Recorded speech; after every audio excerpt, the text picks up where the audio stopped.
lakad na naman tayo mga bay. Padulong dahil ko karon sa opisina sa Eco Drive kay mangayo ko og kining schedule para sa akong RTA Smart Yard Test.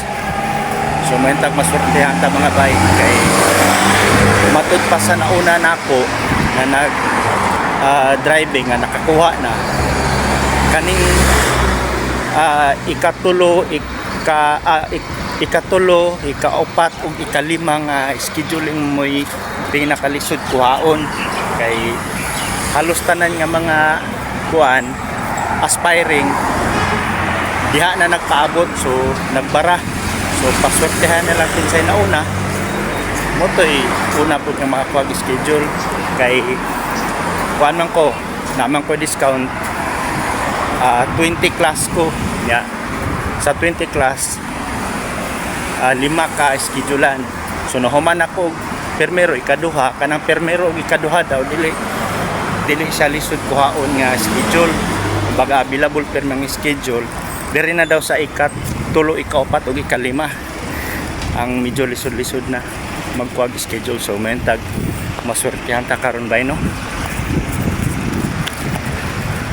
Pero pasensya na igit kayo mga bay kung musulod na ko sa kuan sa opisina sa Eco Drive, dili na ko makarecord kay basig ma-faulta, basig bawal ba.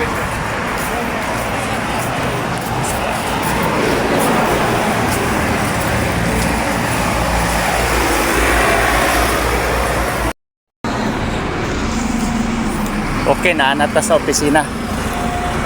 Dara, opisina sa Eco. Mga bay, negative. Walay available. Tinuod yun ang gisulti nila nga kahirapan yun ang pagkuha og schedule para sa RTE Smart Yard Test. Eco, baliktad lang. So wala tayong mahimuan eh. Muuli tag balay ani kay wala man. So ang sulti niya motog pakita niyang number niya para kung dili daw ko makaanhi pwede ra ko manawag.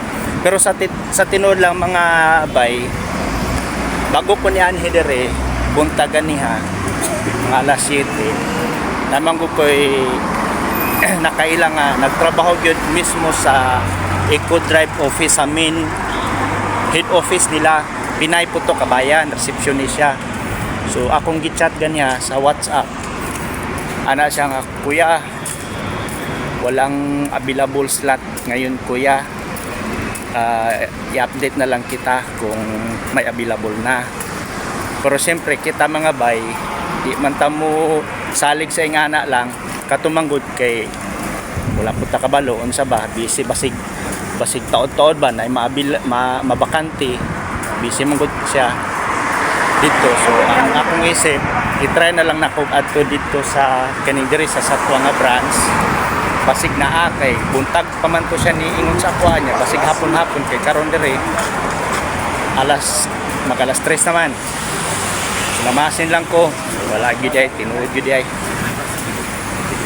mga bay. Okay lang, andam ta mga paabot kay kailangan man nato ni. So balik na ko ani. Salamat, amping kanunay mga bay.